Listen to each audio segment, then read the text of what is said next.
Hey everyone, welcome to a new episode of our Lunch and Learn series, where we bring interesting topics of all the world of tech and the web development right to you. Remember that if you're watching us live, you can ask your questions using the YouTube chat, and we will answer them all at the end of the stream.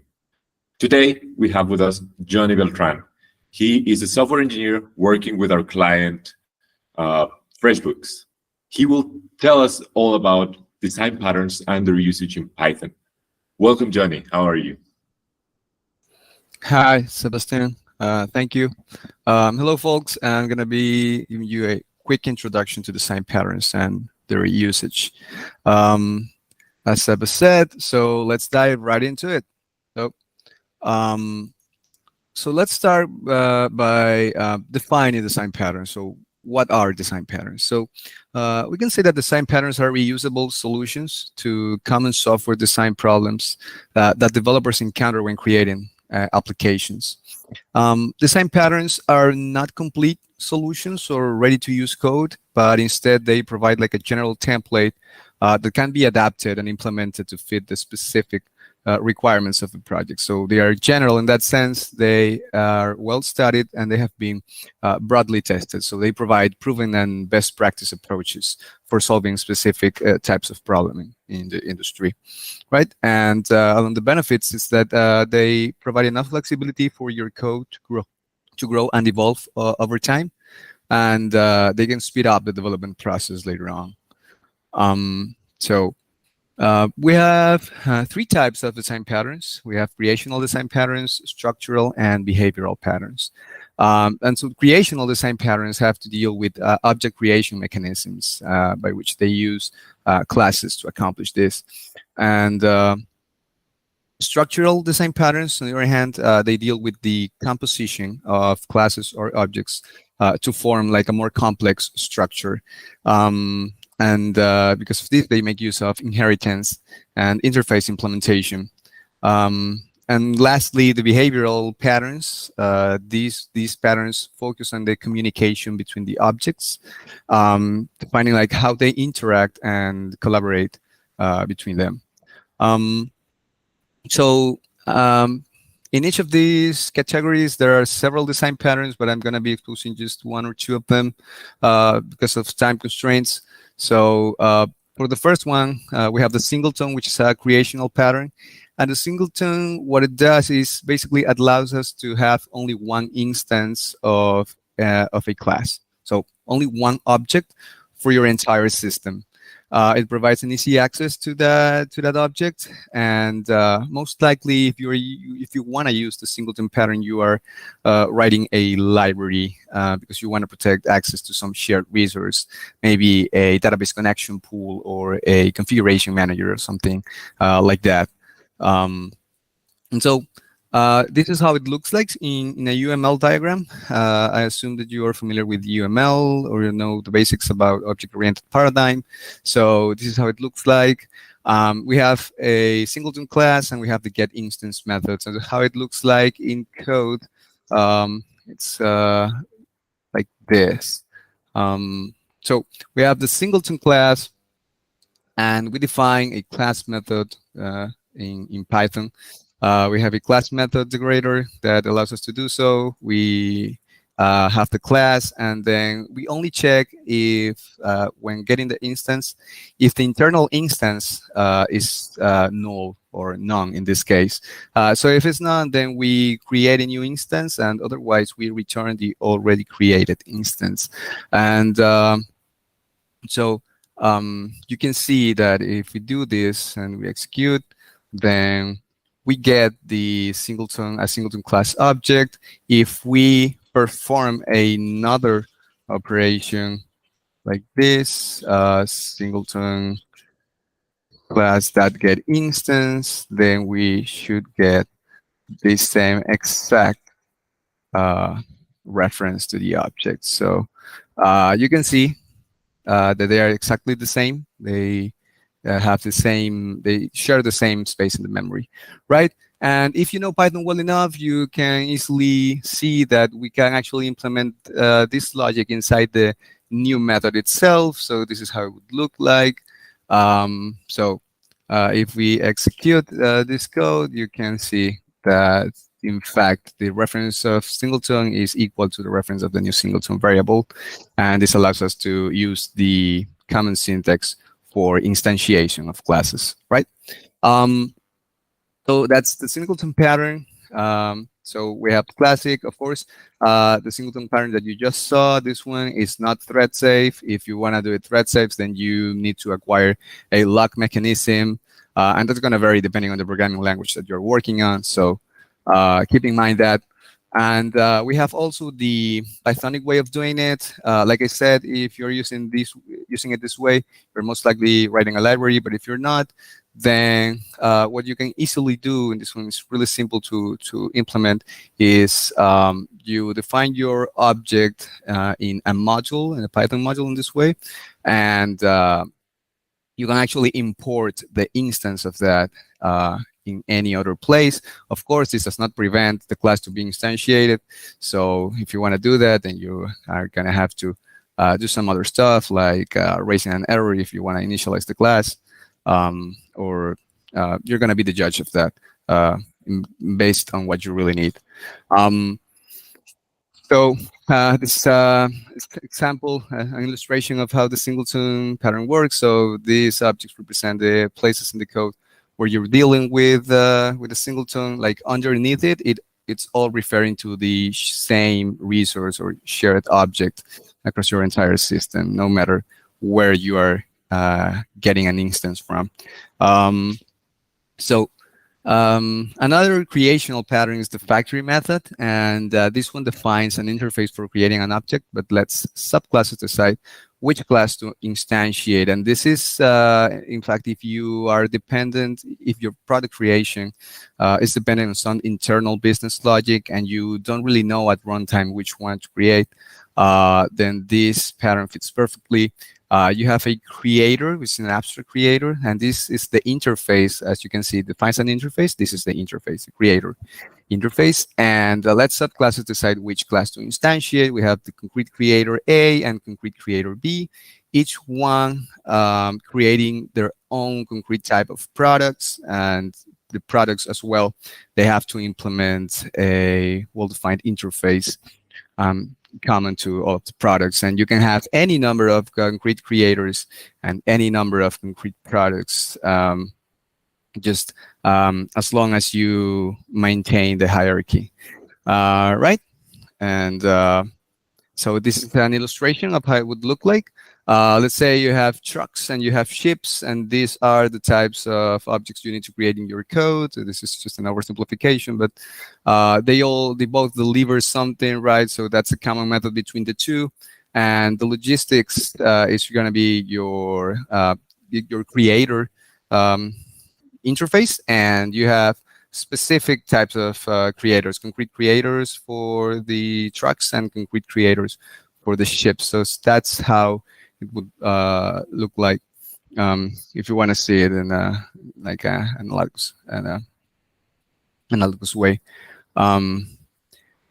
Structural patterns, we have the adapter. This one's well used for making two incompatible interfaces work together. We have three components mainly. We have the target, we have the adapter, and we have the adaptee.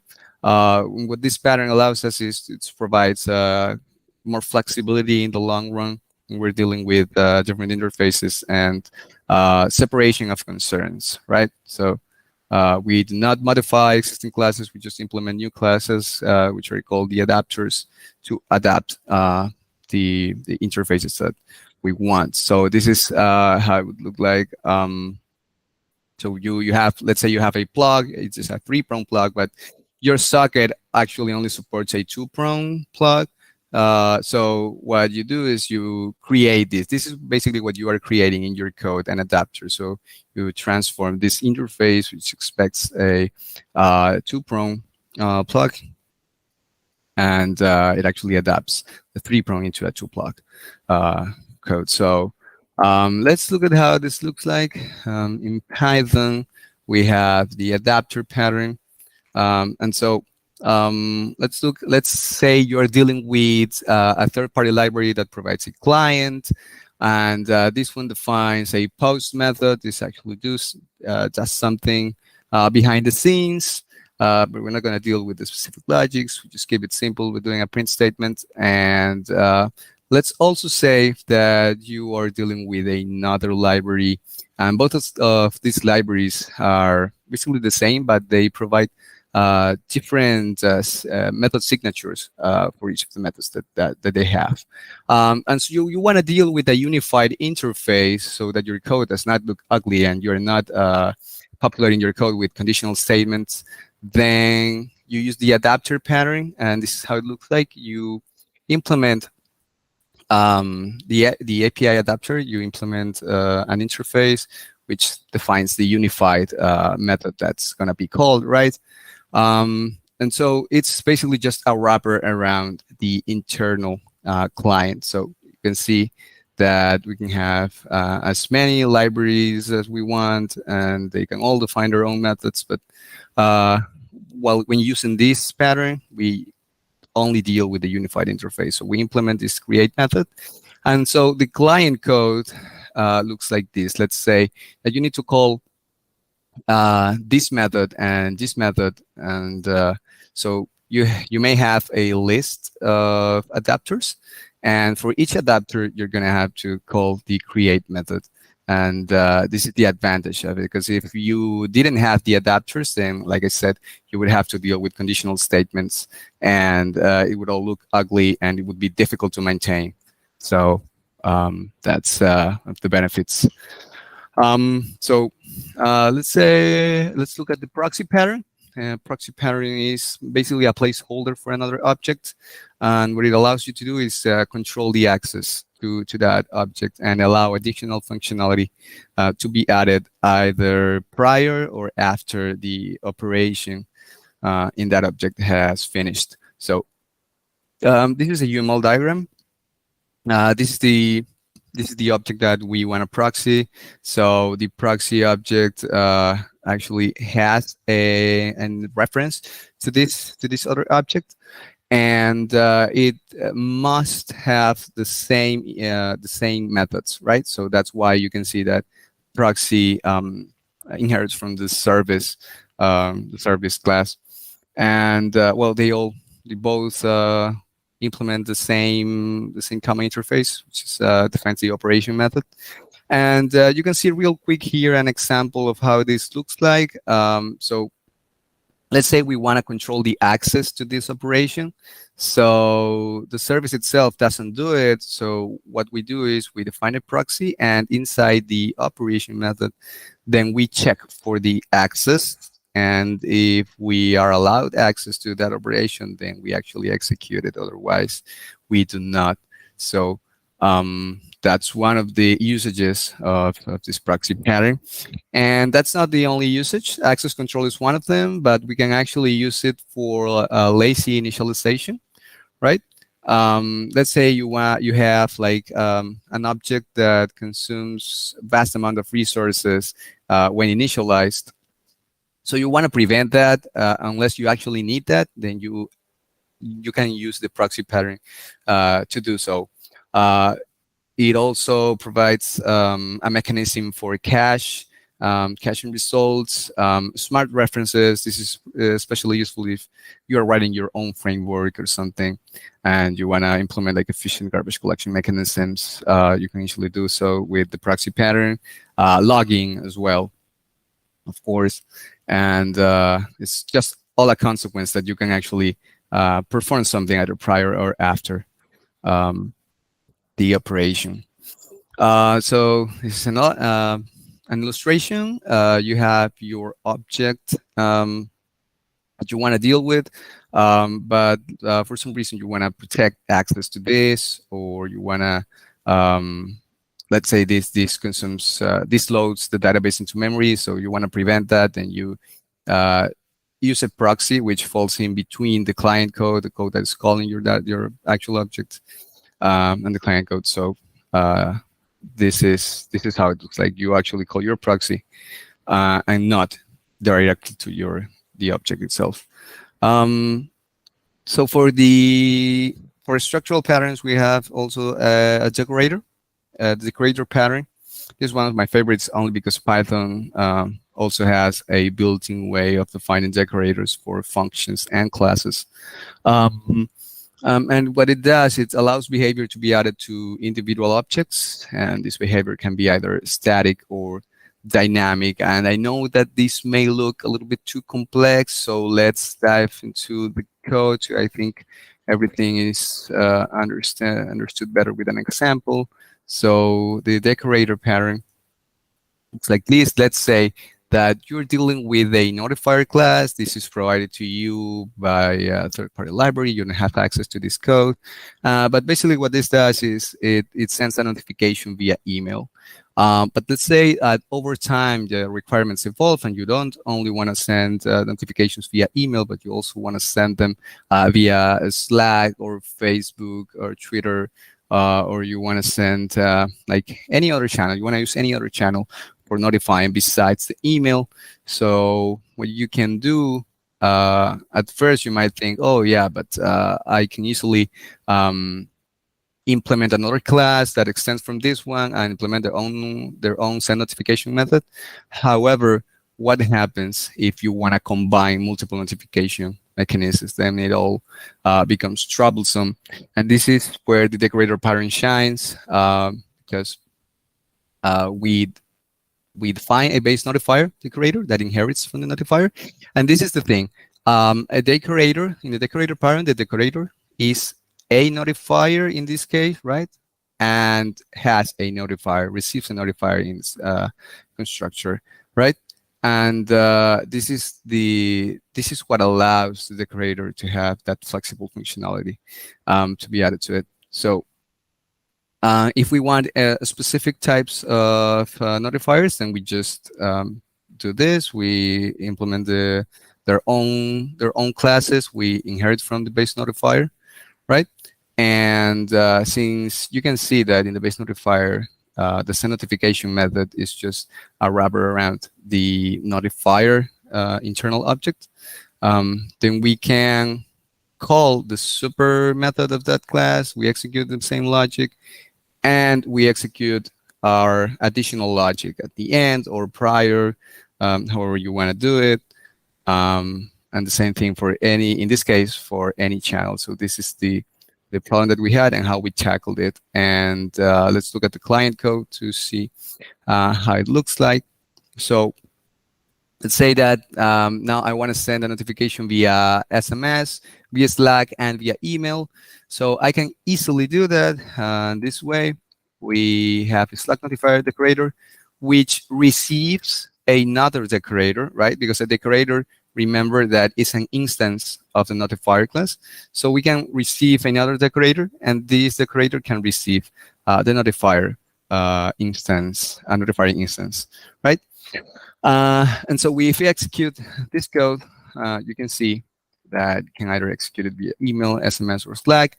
And this is one example of the static behavior, because of course, this all channels notifier exists now in code and can be used anywhere.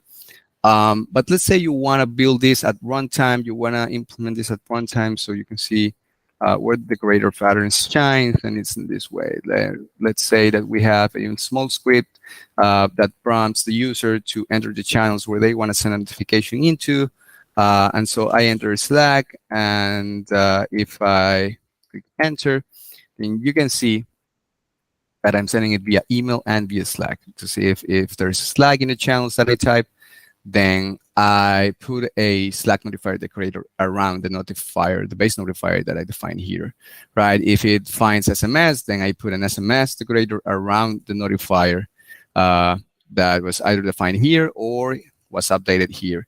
So let's execute this code again, and this time let's put Slack and SMS, and you can see that it executes the code just fine. We send notification via email, Slack, and SMS. So that's basically the decorator pattern. And Python actually allows you to have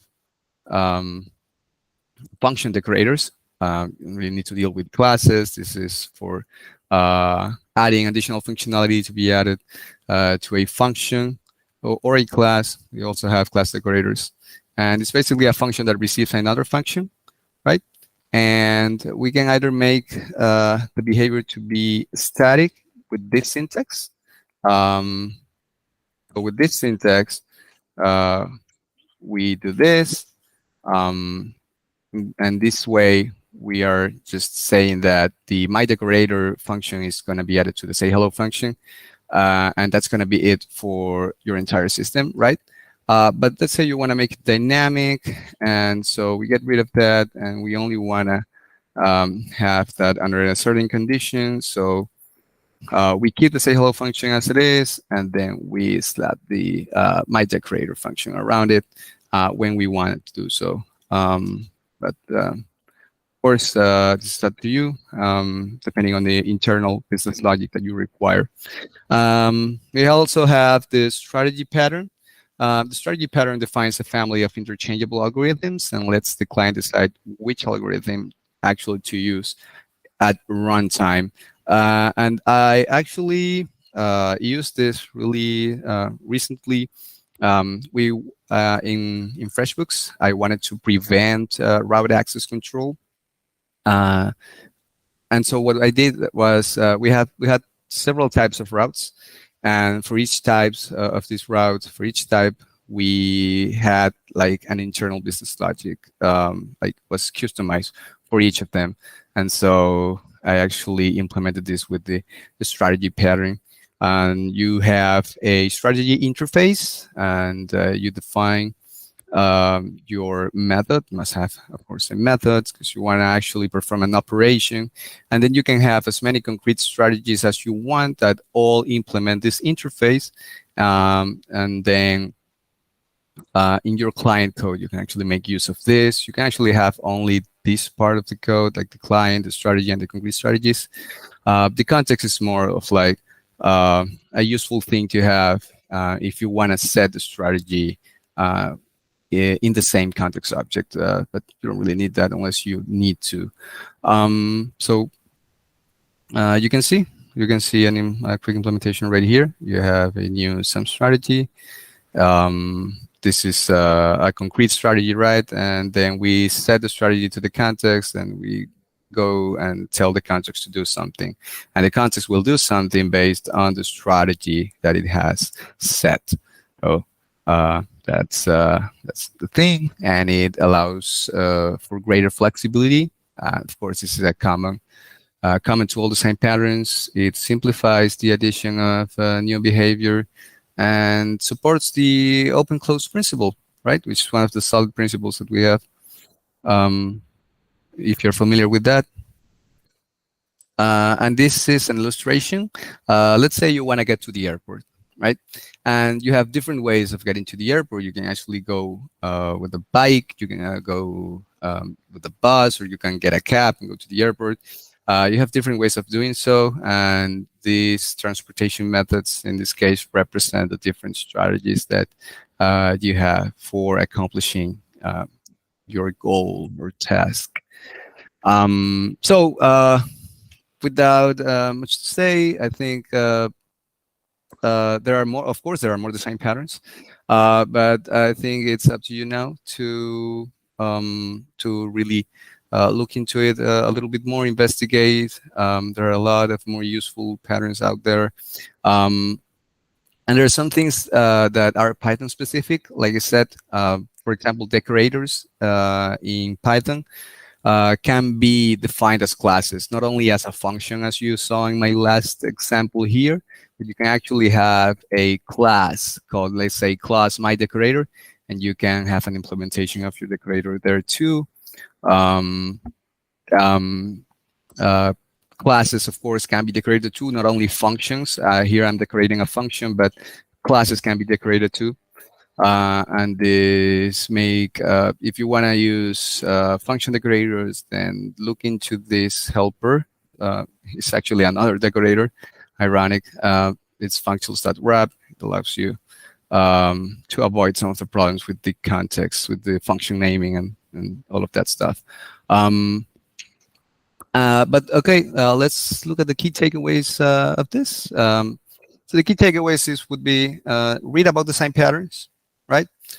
Really understand the problems that design patterns try to solve. Really focus on that. Once you once you really understand the problems and how some design patterns manage to solve these technicalities, then you can go ahead and forget them.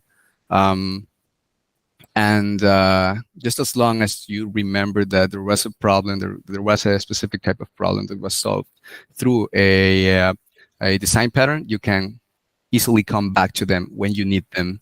And yeah. And the last takeaway is research about the language specific features that you're working on, because sometimes the language itself allows you to do something easily that you couldn't do in any other language. So research about that, some features that you might find useful in Python, that is decorators and the fact that how classes are constructed.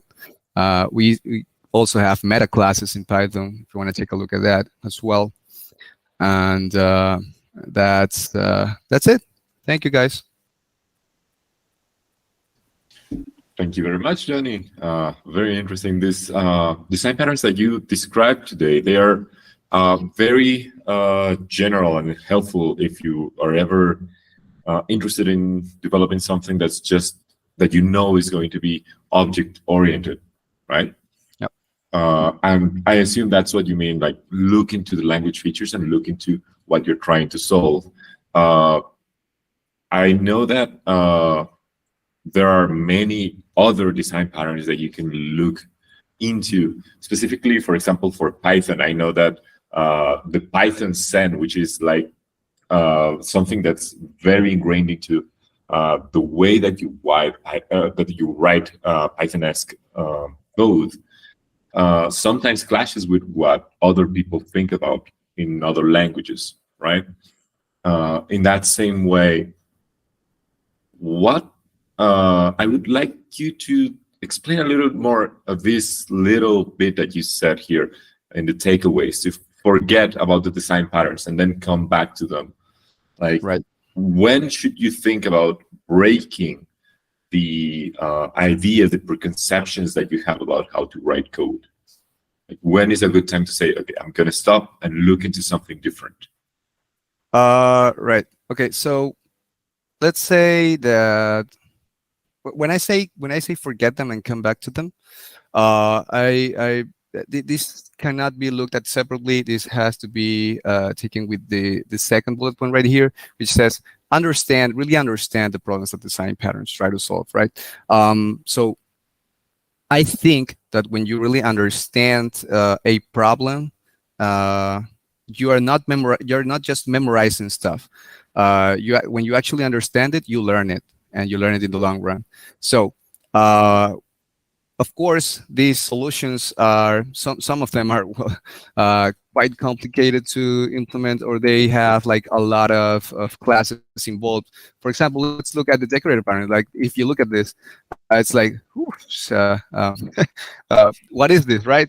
And the thing is, as long as you understand that what the decorator pattern tries to do is to add behavior to be added dynamically, then you're good to go. You can easily forget about the specific implementation, but when you need it and when you're faced with a problem where you actually need this behavior to be added dynamically, let's say you want to implement some logging in your services. Let's say for backend services, you want to be log some things into Datadog and whatnot. Then you know that because of this behavior needs to be added dynamically, then the decorator pattern is going to be useful to you. And then you can do a quick search in Google, like, hey, what's the decorator pattern? How to implement it? And actually go ahead and follow the steps, or follow the UML diagram if you want to implement this. Yeah. And yeah, that's... Speaking of that, like looking into the problem, we have a question here on chat. Have you ever used microservice design patterns? Microservice design patterns. I think when respects to microservices, I look at it from the point of an architectural point of view, um, but not like in code. Like I haven't seen in code, and I haven't used anywhere in my experience of coding, like specific classes that it's like, okay, so this class is going to be a authentication microservice class, or authorization microservice class, things like that. I haven't seen that. When you say microservice, what goes to my head is from the architectural point of view, how you can have your code be modularized and encapsulated into a small code base that can be put in the cloud and can interact with other microservices. So the thing is that each microservice handles one thing, and so that has to do with the separation of responsibility, separation of concern, which actually relates to one of the solid principles. Although it's like I said, it's looked at into from the architectural point of view, not the software design point of view. But in the same way, like there are design patterns that break away from the part of code and rather relate to design patterns on architecture, which you also are architect. I see that in chat they are mentioning the circuit breaker pattern, which is, I believe it's just making sure that you have a single point of failure, preventing the application from failing from that part. Like a circuit breaker. Break something, just that is what breaks, right? Right. Have you applied architectural design patterns as well? And are there any that come to mind as maybe the basics of design patterns in this regard? Right. So I haven't had the chance, just because when I work in FreshBooks, of course, you said at the beginning, and they had already their microservices defined. So from an architectural point of view, I haven't implemented any design pattern, but most of the design patterns that I have implemented have been like actually in code with regards to software design, like actually coding this into how can I make my code to be able to evolve easily in the future? How can I take these requirements, really analyze the requirements and think about how they can change over time, what things could be added, what things could be removed, and how do I make my code flexible enough so that it can evolve over time? Yeah. Yeah, and as you said, the design patterns that you showed us here, they are very much code specific, and you can use them anywhere. As long as you understand what they are there for, they're going to be very helpful to you, help you make your code reliable on the long run. Fantastic topics. Thank you very much, Johnny. I think, Mauricio is asking if you would like to do a future lunch and learn to explain solid design patterns. Solid design.